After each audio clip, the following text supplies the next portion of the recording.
Siska dan yang lainnya sudah sampai di rumah. Malam ini kita mulai mengintai. Firasatku gak enak, Gam, ujar Siska. Melihat reaksi Pak Kadir tadi, sepertinya dia tidak senang melihat kita di kampung ini. Sudah pasti ada yang disembunyikan, sambung Fajar. Jangan lupa, kita juga harus cari Pak Asmat, Kak, kata Ruri mengingatkan. Malam pun tiba. Mereka mulai bersiap-siap. Mereka memakai pakaian hitam. Pisau-pisau diselipkan di sepatu. Tak lupa membawa bubuk cabai. Mereka keluar rumah. Tak lupa motor mereka sembunyikan di balik semak-semak pinggir jalan. Mereka mengintai bawah pohon yang tak jauh dari samping rumah Siska. Lama mereka menunggu sana. Tak ada pergerakan apapun. Tiba-tiba, serak-serak, suara terdengar dari semak-semak dekat halaman. Mereka terus memperhatikan dari arah mana asal suara itu. Tak lama, muncul sosok hitam berdiri dari semak-semak. Orang itu mengendap-endap keluar dari semak-semak, diikuti beberapa orang lagi di belakang. Sudah kuduga, batin Siska. Orang yang di depan memberikan kode pada orang-orang di belakangnya untuk terus maju. Tak lama, muncul lagi 10 orang yang menyusul. Terhitung 15 orang yang muncul. Siska, Gama, Fajar, dan Ruri masih diam memantau pergerakan mereka. Mereka terlihat berjaga di sekeliling rumah itu, seperti mengepung. Bruk! Pintu belakang didobrak. Beberapa dari mereka masuk ke dalam rumah. Mereka tidak ada, seru orang yang di dalam. Cari lagi, siapa tahu bersembunyi. Kita harus habisi malam ini juga. Orang yang di dalam rumah tadi kembali keluar, melapor pada temannya. Sudah kami geledah, mereka tidak ada. Motor mereka pun juga tidak ada. Sial, mereka pasti melarikan diri. Ayo, kita kembali. Kita harus melapor ke Tuan. Melihat buruan mereka tidak ada, mereka pun kembali. Siska mengangguk memberi kode pada yang lainnya, dan mereka langsung paham. Mereka berempat mengikuti gerombolan orang-orang tadi. Mereka mengendap-endap dari belakang gerombolan itu. Orang-orang itu pergi menuju kebun karet yang berada di belakang rumah Siska. Orang-orang itu mulai menghidupkan senter sebagai penerangan. Siska dan yang lainnya mengikuti cahaya senternya orang-orang itu. Lama mereka berjalan setapak di tengah-tengah kebun karet. Niat sekali orang-orang ini, pikir Siska. Hampir 1 jam mereka berjalan mengikuti gerombolan itu, sampai tibalah di sebuah rumah di tengah-tengah pohon karet. Terlihat obor disangkutkan di kiri dan kanan dindingnya. Orang-orang itu masuk ke dalam bangunan rumah yang berukuran cukup besar itu. Fajar dan Gama langsung mengendap-endap mendekati dindingnya, bermaksud untuk menguping pembicaraan mereka di dalam. Apa? Mereka tidak ada. Bagaimana bisa? Suara pria familiar terdengar dari dalam. Tidak salah lagi. Itu Kades Kadir. Kami sudah memeriksa dan mencari ke dalam rumah itu, tapi hanya ada barang-barang mereka, Tuan. Tidak ada laporan dari orang yang di Gapura bahwa mereka meninggalkan kampung ini. Pasti mereka masih di kampung ini. Hubungi semua anggota, cari di semua sudut di kampung ini. Pasti mereka belum meninggalkan kampung ini, teriak Kades Kadir lantang. Fajar dan Gama segera kembali ke tempat Siska dan Ruri berada. Ayo sembunyi, mereka akan keluar mencari kita lagi, lirih Gama pelan. Mereka pun segera menuju rumput-rumput dan langsung terlungkup di dalamnya. Tak lama, gerombolan itu keluar lagi. Kali ini jumlahnya ada 20 orang, dipimpin Kades Kadir. Melihat itu mereka segera menundukkan kepala. Gila, mereka banyak sekali. Berapa banyak sebenarnya jumlah anggota mereka ini? Batin mereka berempat. Gerombolan orang-orang itu terus menjauh membelah kebun karet malam itu. Memastikan keadaan sudah aman, mereka berempat pun bangkit. Jar, Ri, jaga di luar ya. Aku sama Gama mau ngecek ke dalam, kata Siska. Oke, sahut Fajar dan Ruri bersamaan. Gama dan Siska langsung menuju rumah itu, menuju pintu masuk. Mereka pun membuka pintu itu yang ternyata tidak dikunci. Mereka berdua melangkah masuk. Di dalam terlihat lapang. Tak ada sekat pembatas ruang. Lampu-lampu teplok berjejer rapi di dindingnya. Tempat apa ini? Batin mereka berdua. Mereka terus memperhatikan dengan seksama. Setiap sudutnya hanya ada satu pintu di tengah-tengah ruangan itu. Mereka menuju pintu itu dan membukanya. Siska membuka pintu itu. Ruangan itu kosong. Hanya ada beberapa untayan tali di sana. Seperti ruangan bekas tempat menyekap orang. Siska dan Gama pun pergi dari rumah itu. Kembali bergabung dengan Fajar dan Ruri di luar. Apa ada sesuatu, Gam? Gak ada apa-apa. Cuma ada satu ruangan kosong, Jar. Baiklah, kita kembali saja. Mereka bisa datang kapan aja, ucap Fajar. Mereka pun memutuskan untuk pergi dari tempat itu. Kembali menyusul jalan setapak yang membelah perkebunan itu, sambil menghidupkan senter yang mereka bawa. Suara binatang malam menyertai perjalanan mereka malam itu. Tak lama kemudian, setelah 45 menit berjalan, tibalah mereka kembali di rumah Siska. Suasana tampak sepi. Tak ada lagi gerombolan orang-orang itu. Mereka bergegas masuk ke dalam rumah. Ini di luar perkiraan.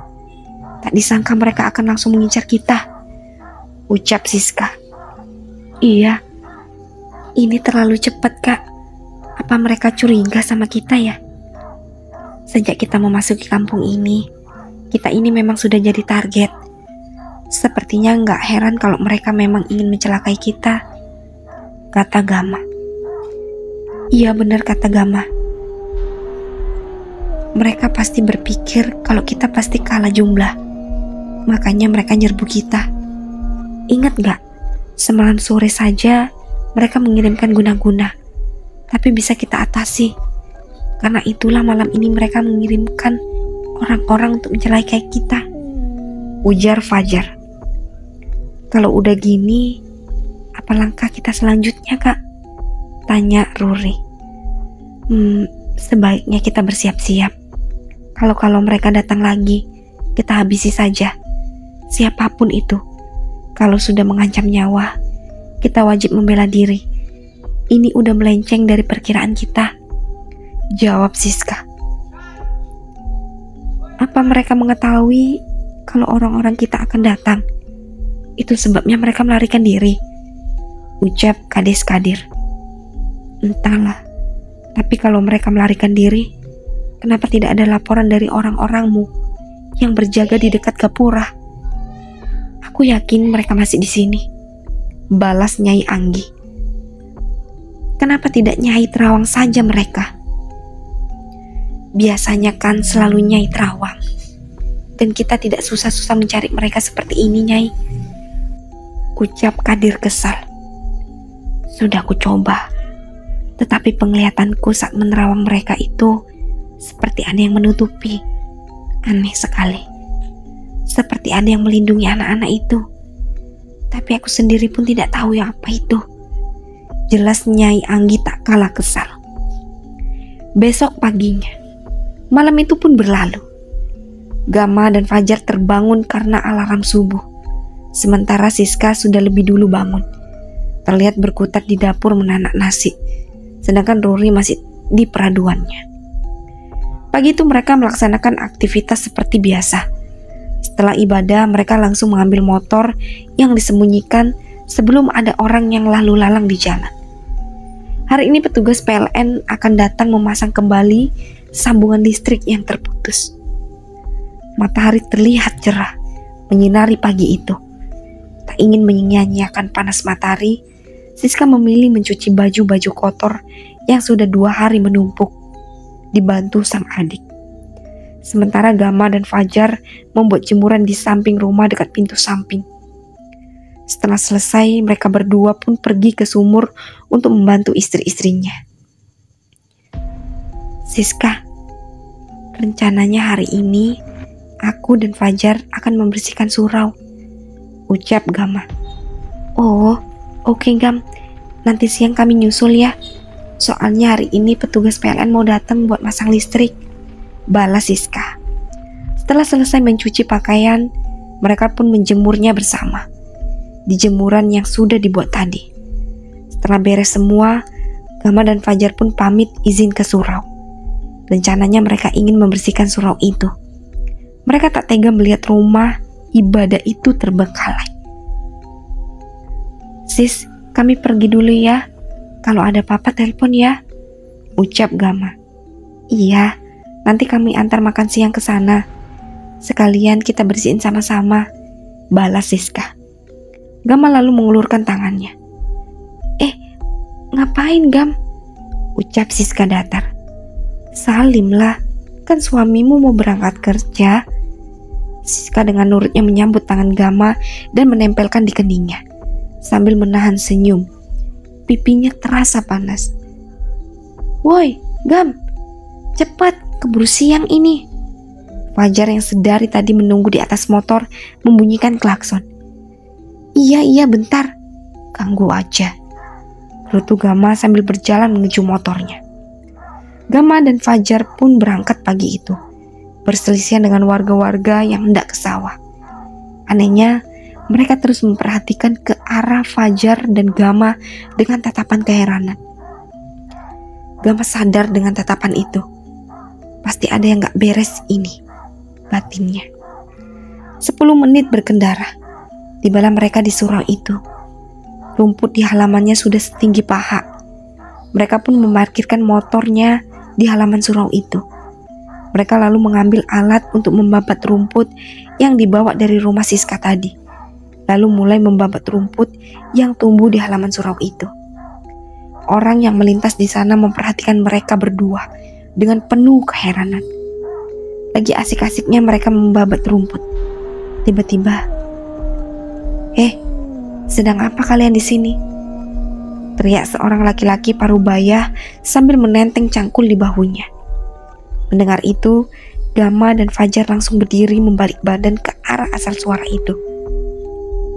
Kami hanya membersihkan surau, Pak. Semak sekali halamannya, jawab Gama sopan. Siapa yang menyuruh kalian? Kata bapak-bapak itu dengan nada tinggi. Tidak ada yang menyuruh, Pak. Hanya inisiatif kami aja. Kasihan surau ini masih bagus tapi tidak terawat, jawab Fajar sesopan mungkin. Kalian pendatang kan? Tidak boleh sesuka hati di kampung orang. Lebih baik kalian pergi, teriak bapak itu lagi. Mendengar ucapan bapak itu, Gama kesal. Pak, saya lahir di sini. Bapak saya asli orang sini. Bapak yang siapa? Dari dulu bapak gak pernah saya lihat di kampung ini. Yang pendatang itu bapak. Lagi pula saya dan teman saya gak macam-macam kok di sini.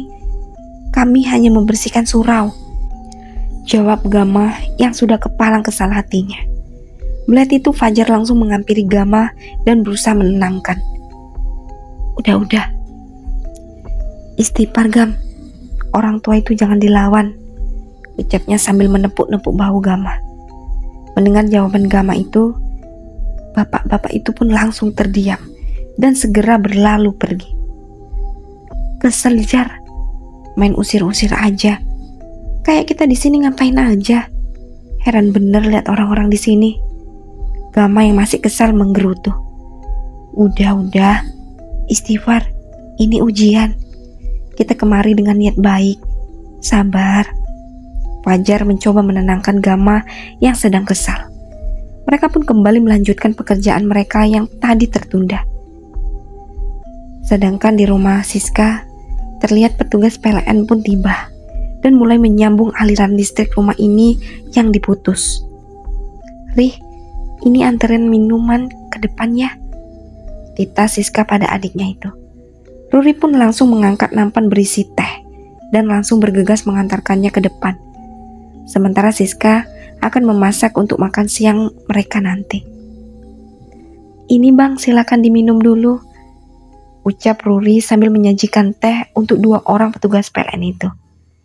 "Oh, iya dek, makasih," salah satu di antaranya.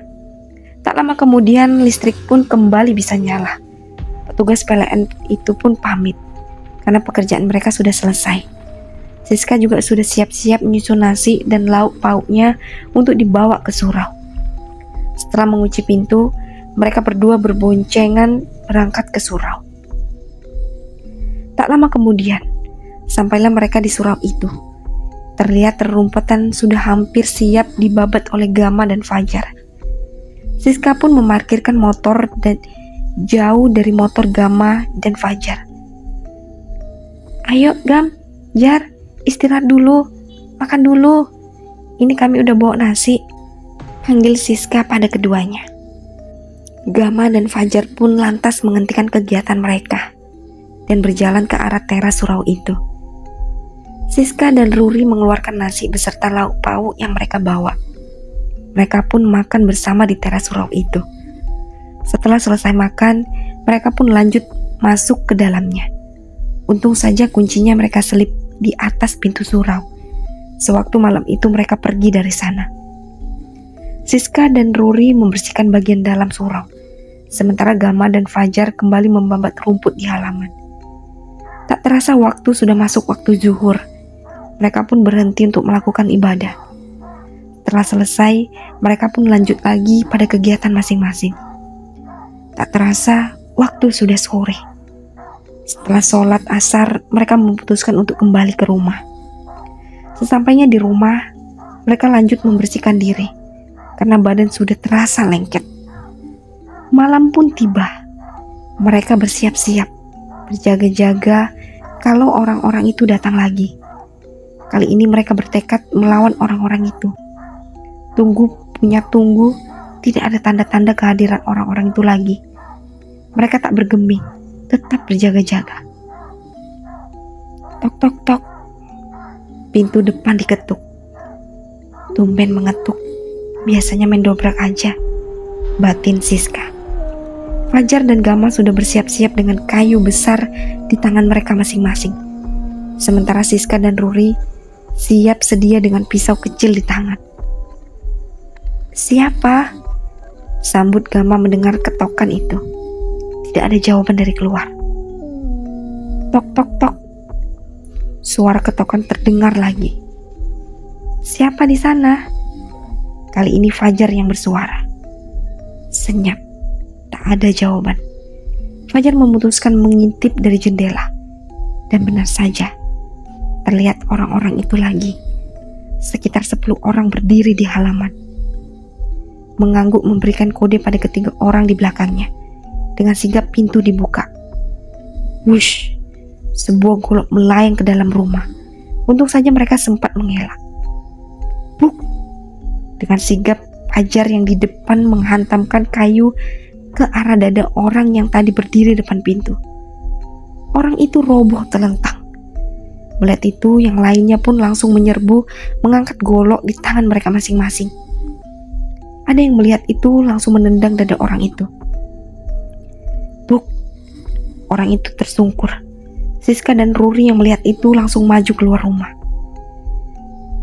melemparkan bubuk cabai ke arah orang-orang yang ingin maju tadi. Seketika mereka kegelagapan, memegangi mata mereka. Wajah mereka pun terkena lemparan bubuk itu. Tak tinggal diam, Gama dan Fajar segera mengambil kayu dan menghantamkan ke orang-orang yang kegelagapan itu. Orang-orang itu terkapar. Ada yang kepalanya bocor mengeluarkan darah karena dihantam kayu oleh Gama dan Fajar. Di sisi lain, Ruri juga melemparkan bubuk cabai itu ke arah orang-orang yang mengelilinginya. Orang-orang itu kegelagapan. Dengan pisau kecil di tangannya, Ruri dengan cepat menusukkannya ke tangan orang-orang yang memegang golok tadi. Tak lupa ditendangnya juga ke arah selangkangan orang itu. Satu persatu mereka ambruk. Siska mengelak dari hunusan golok, menangkap tangannya, lalu memelintirnya. Dengan cepat dia menusuk punggung orang itu. Ah! Pekik orang itu. Gama dan Fajar menendang dan menghantam orang-orang itu. Akhirnya mereka semua tumbang, terkapar di halaman rumah Siska. Ada yang pingsan tak sadarkan diri. Ada juga yang menggeliat memegangi anggota tubuh mereka yang terluka. Mereka ngos-ngosan menghadapi orang yang banyak jumlahnya itu. Untung saja selama ini mereka kerap berlatih bela diri. Jadi mudah saja rasanya menghadapi orang-orang tak terlatih seperti orang-orang itu. Perlu membasahi tubuh mereka. Nafas mereka terengah-engah karena harus mengeluarkan tenaga ekstra menghadapi orang sebanyak ini. Darah menetes dari lengan Gama. Rupanya tadi dia tidak menyadari kalau tangannya tersabet golok. Siska yang melihat itu langsung masuk dan mengambil kotak obat yang sebelumnya sudah mereka sediakan untuk berjaga-jaga. Siska lalu mendekati Gama dan segera membalut lukanya. Gama yang tidak menyadari tangannya sendiri terluka terkejut ketika lukanya disentuh oleh Siska. Aduh, pekiknya ketika tahu tangan diangkat dan diobati oleh Siska. Bentar, tahan sakitnya. Makanya hati-hati Gam. Masa tangan luka gini gak sadar? Ucap Siska yang dengan telaten membersihkan dan membalut luka itu. Gam hanya mematung, memandangi Siska yang berkutat dengan lukanya. Melihat Siska dan yang lainnya lengah, salah seorang di antara mereka mencoba kabur. Dengan sigap Ruri melemparkan pisau kecil di tangannya ke arah kaki orang itu.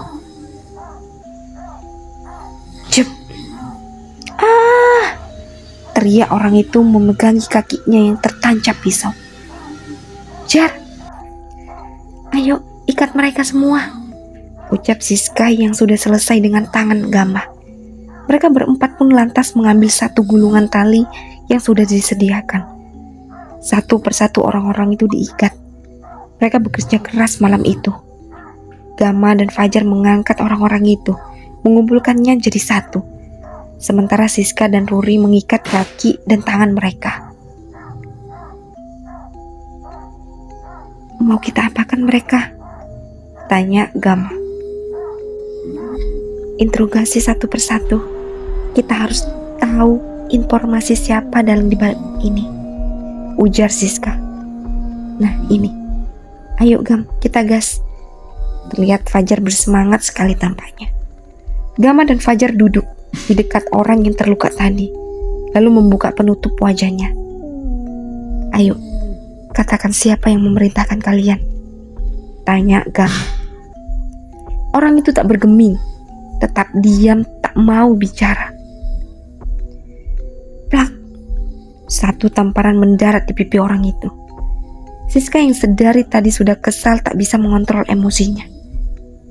Cepat, jawab. Atau kau akan kuberi pelajaran lebih dari ini, ucap Siska emosi. Kalian telah salah datang ke tempat ini. Dia tidak akan membiarkan kalian lolos. Orang itu malah tertawa-tawa tak jelas. Cepat katakan, siapa yang menyuruh kalian? Pekik Siska lagi. Mereka hanya diam tak menjawab. Gigi juga mereka ini batin Gama.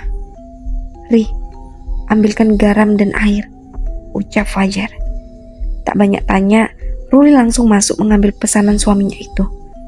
Tak lama dia keluar sambil membawa sebungkus garam dan segayung air. Fajar pun membuka bungkus garam itu dan menuangkan semuanya ke dalam gayung itu. Setelah itu dia mengaduknya dengan tangannya. Lama dia mengaduk-aduk larutan itu sampai butiran garam itu larut dalam air. Fajar lantas duduk di hadapan orang yang tertawa-tawa tadi. Tahu gak bro, cita-citaku dulu ingin sekali jadi polisi. Karena apa?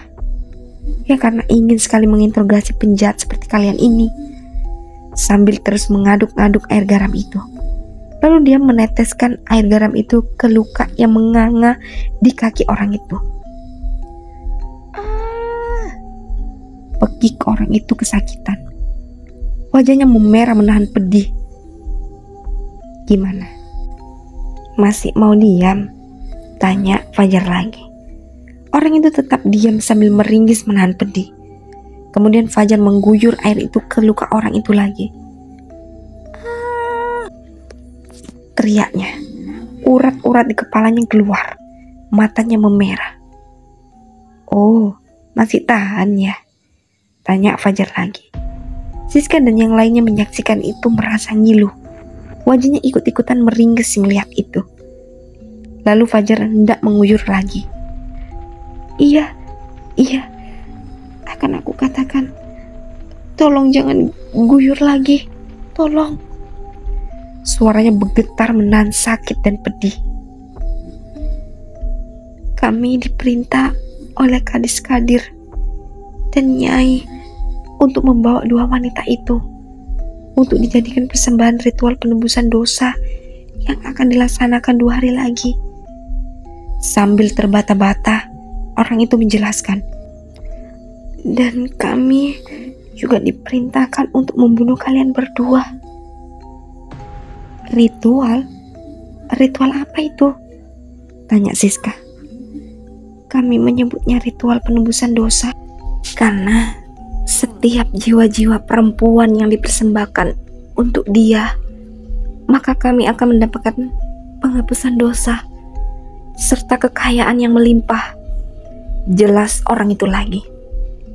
Dia siapa yang kau maksud? Tanya Gama. Orang itu terbatuk-batuk.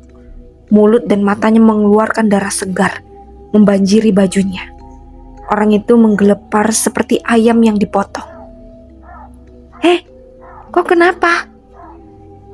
Pekik Fajar sambil memegang tubuh orang itu. Orang itu kemudian berhenti bergerak. Melihat itu, Gama langsung memeriksa nafas dan denyut nadinya.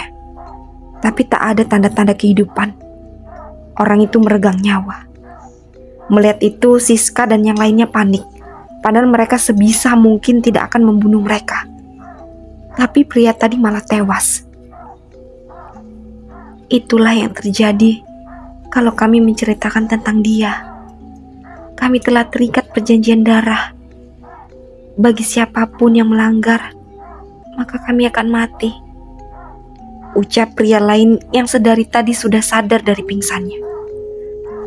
Lepaskan kami, maka kami akan membawa jasadnya pergi. Dan kami akan melaporkan pada Tuhan bahwa kami gagal menangkap kalian. Tawar orang itu.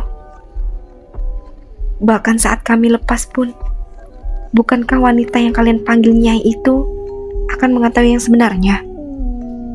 Dan sesuatu yang kalian panggil dia, itu juga akan tahu. Jawab Siska.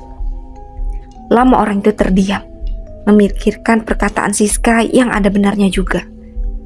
Suasana hening. Siska dan yang lainnya berpikir mau dikemanakan orang-orang ini yang telah berhasil mereka lumpuhkan itu. Terlebih ada salah satu orang yang tewas di sana. Orang-orang itu juga tidak bisa diminta informasi lebih lanjut, dikarenakan pasti orang-orang itu akan langsung dibunuh. Kita lepaskan saja mereka, Kak. Kita tidak mungkin mengurusi orang sebanyak ini. Ide Ruri. Tidak. Ayo kita seret mereka menemui Pak Kadir itu. Jawab Siska. Terlalu beresiko, Sis. Kita tidak tahu seberapa banyak anggota mereka di sana. Dan tentang sesuatu yang mereka puja itu, bisa saja ketika kita ke sana kita malah dikepung. Mau bagaimanapun kita kalah jumlah. Apalagi stamina kita juga sudah menurun karena melumpuhkan mereka tadi. Ucap Gama tak setuju dengan rencana Siska tadi. Untuk sekarang aku setuju kata Gama, Siska. Kita tidak boleh mengambil resiko. Kita harus mengisi tenaga kembali, dan untuk orang-orang ini kita biarkan mereka pergi. Lagi pula ada mayat di sini yang harus segera dikubur. Ucap Fajar. Baiklah, lepaskan ikatan mereka, kata Siska meluluh. Ikatan orang-orang itu pun dilepas satu persatu. Orang-orang itu pun segera bangkit dan menggotong mayat temannya. Ada pula yang terpincang-pincang karena terluka di kakinya. Ada juga yang memegangi lukanya. Mereka berjalan tertati-tati meninggalkan rumah itu. Cepat siap-siap, kita ikuti mereka, ucap Siska lagi. Mereka pun setuju. Mereka pun bersiap-siap langsung berganti ke setelan hitam-hitam dan langsung mengikuti rombongan itu. Tak sulit menyusul mereka, karena mereka berjalan tertati-tati. Mereka berjalan ke arah surau yang dimana itu juga ada jalan ke rumah Kadis Kadir. Sepanjang jalan mereka terus mengikuti rombongan itu. Dan benar, mereka belok ke rumah Kadis Kadir. Sampainya di sana, rombongan itu memasuki rumah itu. Di sana juga terlihat beberapa warga sudah ramai berkumpul. Gila, semua warga di sini pasti sudah bekerja sama dengan kepala desanya. Terdengar raungan wanita menangis-nangis menyebut jenazah yang mereka bawa itu. Siska dan yang lainnya melihat pemandangan itu, langsung syok. Bagaimana tidak? Tak disangka warga-warga itu terlibat. Bahkan Bu Leni dan suaminya terlihat di antara mereka.